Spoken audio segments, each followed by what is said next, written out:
శ్రీమద్భాగవతం శ్రీమద్భాగవత గ్రంథానికి నమస్కారం. నిగమకల్పతరోర్గళితం ఫలం సుఖముఖాదమృతద్రవ సంయుతం పిబత భాగవతం రసమాలయం ముహురహో రసికా భువి భావుకాః. శ్రీసుఖ యోగీంద్రుల వారికి నమస్కారం.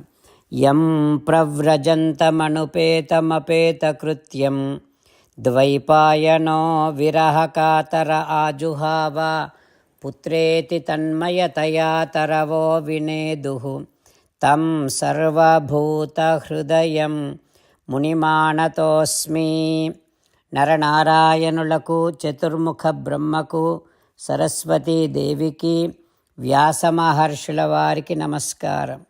నారాయణం నమస్కృత్య నరం చైవ నరోత్తమం దేవీం సరస్వతీం వ్యాసం తతో జయం ఉదీరయేత్. శ్రీమద్భాగవతము 4వ స్కంధములో సూతమహాముని శౌనకాది మహర్షులందరికీ ప్రవచనం చేస్తూ ఈ రకంగా చెబుతూ ఉన్నాడు. ఓ మహర్షులారా, శ్రీసుఖ యోగీంద్రుల వారు పరీక్షిన్నరేంద్రుడికి ఉపదేశం చేస్తూ ఇలా చెబుతూ ఉన్నాడు. ఓ పరీక్షిన్నరేంద్ర, మైత్రేయుడు విదురునికి శ్రీమద్భాగవతాన్ని ఉపదేశం చేస్తూ ఇలా చెబుతూ ఉన్నాడు. హో విదురా, వంధిమాగధులందరూ పృథు మహారాజు ఎదురుగానే పృథు మహారాజు గురించే చెబుతూ ఉన్నారు. ఏమని? ఈ పృథు చక్రవర్తి ఇంద్రుడిలాగా అనావృష్టి లేకుండా ప్రజలను కాపాడుతూ ఉంటాడు.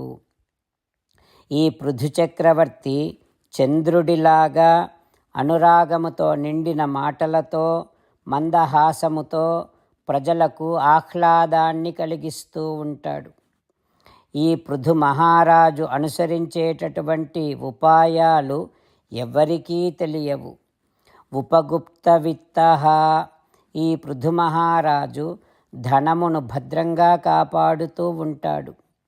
అనంత మాహాత్మ్య గుణైకధామా, ఈ పృథు చక్రవర్తి అనంతమైనటువంటి మాహాత్మ్యము కలిగినటువంటి వాడు. ఈ పృథు చక్రవర్తి సకల కళ్యాణ గుణములకు ప్రధాన కేంద్రము. ఈ పృథు మహారాజు అగ్నితో సమానుడు. దగ్గరకు చేరలేని తేజస్సు కలిగినటువంటిది అగ్ని. ఆ రకంగానే శత్రువులు మనస్సుతో కూడా దగ్గరకు చేరలేనంతటి తేజస్సు కలిగినటువంటి వాడు ఈ పృథు మహారాజు. అగ్నిహోత్రము అరణి మథనము నుండి పుట్టినట్టే ఈ పృథు మహారాజు కూడా వేణుడి శరీరమును మధించగా పుట్టినటువంటి వాడు. అందుకని ఇతడు అగ్నితో సమానుడు. ఈ పృథు మహారాజు వాయువు లాంటివాడు.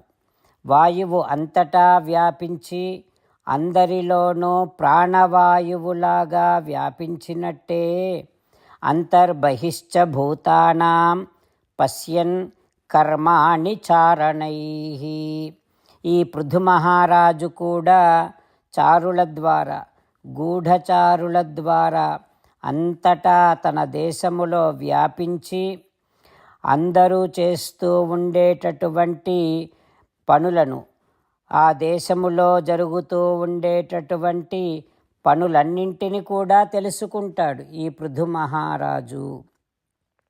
ఈ పృథు మహారాజు రాగద్వేషాలకు అతీతుడు. ఈ పృథు మహారాజు ప్రజలను ఆపదలు కలగకుండా కాపాడుటయే కర్తవ్యముగా భావిస్తూ ఉంటాడు అంటూ గాయకులందరూ పృథు మహారాజు ఎదురుగానే ఈ అద్భుతమైనటువంటి విషయాలన్నీ తెలియచేస్తూ ప్రశంసిస్తూ ఉన్నారు. ఆ తర్వాత ఏం జరుగుతుందో రేపు తెలుసుకుందాం. ఓం శ్రీకృష్ణ పరబ్రహ్మణే నమః. ఓం అస్మద్గురుభ్యో నమః. అంతేకాకుండా మనం ప్రతిరోజు శ్రీమన్నారాయణుడికి ఒక 8 పనులు చేస్తాం అని మాట ఇద్దాం. ఎందుకంటే శ్రీకృష్ణ భగవానుడు 18వ అధ్యాయములో 65 నుండి 70వ శ్లోకాల ద్వారా శ్రీమద్భగవద్గీత అంతటికీ సారభూతముగా మనకు 8 పనులు చేయమని చెప్పాడు. అలా చేస్తే చాలు, నేను మిమ్మల్ని అన్ని విధాలుగా రక్షిస్తా అని ప్రమాణపూర్వకముగా ప్రతిజ్ఞ కూడా చేశాడు.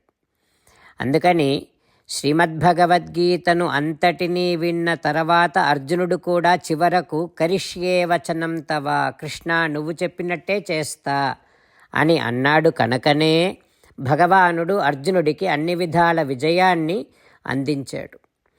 మనం కూడా ప్రతిరోజు శ్రీమన్నారాయణుడికి ఆ రకంగానే మాట ఇద్దాం. 8 పనులు చేస్తాం అని మనము మాట ఇస్తే అది అష్టాక్షరీ మహామంత్ర జపము చేసినటువంటి ఫలితాన్ని మనకు ప్రతిరోజు ఇస్తుంది. ఇట్లా మాట ఇవ్వటం కంటే గొప్ప పూజ, యజ్ఞము, తపస్సు మరొక్కటి లేనే లేదు. అందుకని నేను అంటూ ఉంటాను, మీరు మనస్సులో భావిస్తూ ఉండండి. ఈ రకంగా మనము మాట ఇస్తూ ఉంటే శ్రీకృష్ణ భగవానుడి ముఖారవిందములో కలిగేటటువంటి ఆనందాన్ని మనం ప్రతిరోజు దర్శిద్దాం, ఆస్వాదిద్దాం.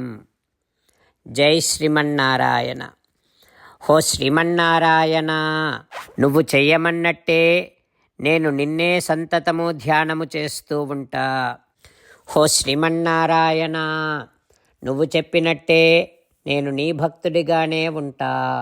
హో శ్రీమన్నారాయణ, నువ్వు చెయ్యమన్నట్టే నేను నా విధులను, కర్తవ్యాలను నీ సేవగా, నీ తృప్తి కోసమనే సక్రమంగా నిర్వర్తిస్తూ ఉంటా. హో శ్రీమన్నారాయణ, నువ్వు చెప్పినట్టే నేను నీవాడిని అనే మహావిశ్వాసముతో నీకే నమస్కరిస్తూ ఉంటా. హో శ్రీమన్నారాయణ, మామేకం శరణం వ్రజ, నన్ను ఒక్కడిని మాత్రమే శరణు వేడుకో అని నువ్వే అన్నావు కనుక నేను నిన్ను ఒక్కడిని మాత్రమే శరణు వేడుకుంటా.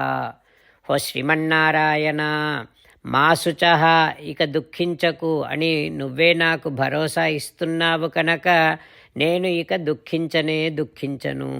హో శ్రీమన్నారాయణ, నువ్వు చెప్పినట్టే నువ్వు నా కోసమని అనుగ్రహించినటువంటి శ్రీమద్భగవద్గీతను ప్రతిరోజు కనీసము 1 శ్లోకాన్నైనా జ్ఞాపకం చేసుకుంటూ శ్రీమద్భగవద్గీతను అనుసంధానము చేస్తూ ఉంటా.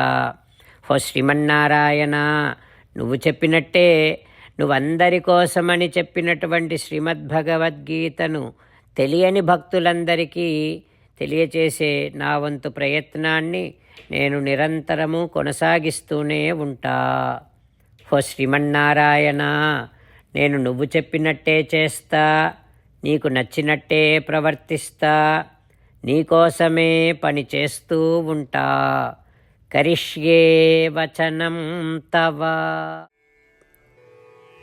జై శ్రీమన్నారాయణ. భక్తులకు ప్రత్యేకమైనటువంటి విజ్ఞాపన. మీకు అన్ని విషయాలలో వెంటనే మంచి ఫలితాలు రావాలి అనంటే ప్రతిరోజు 1 నిమిషం వెచ్చించి నారాయణాస్త్రాన్ని చదవండి. ఇక మీకు తిరిగే ఉండదు. నారాయణాస్త్రాన్ని పొందడానికి మీరేం చేయాలంటే నారాయణాస్త్రం అనే వెబ్సైట్కి వెళ్ళి మీ పేరు, మీ ఈమెయిల్ ఇస్తే మీ ఈమెయిల్కి నారాయణాస్త్రం PDF వస్తుంది.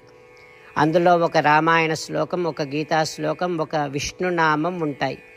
ఆ 3ంటిని కలిపి నారాయణాస్త్రం అంటాం. ప్రతి ఒక్కరికి వేరువేరు శ్లోకాలను ఇస్తున్నాం.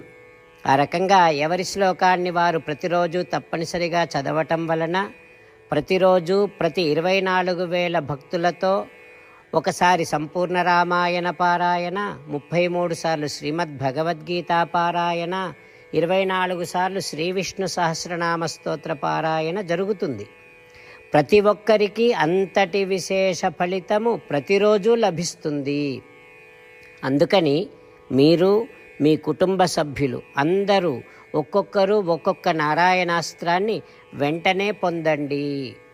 జై శ్రీమన్నారాయణ.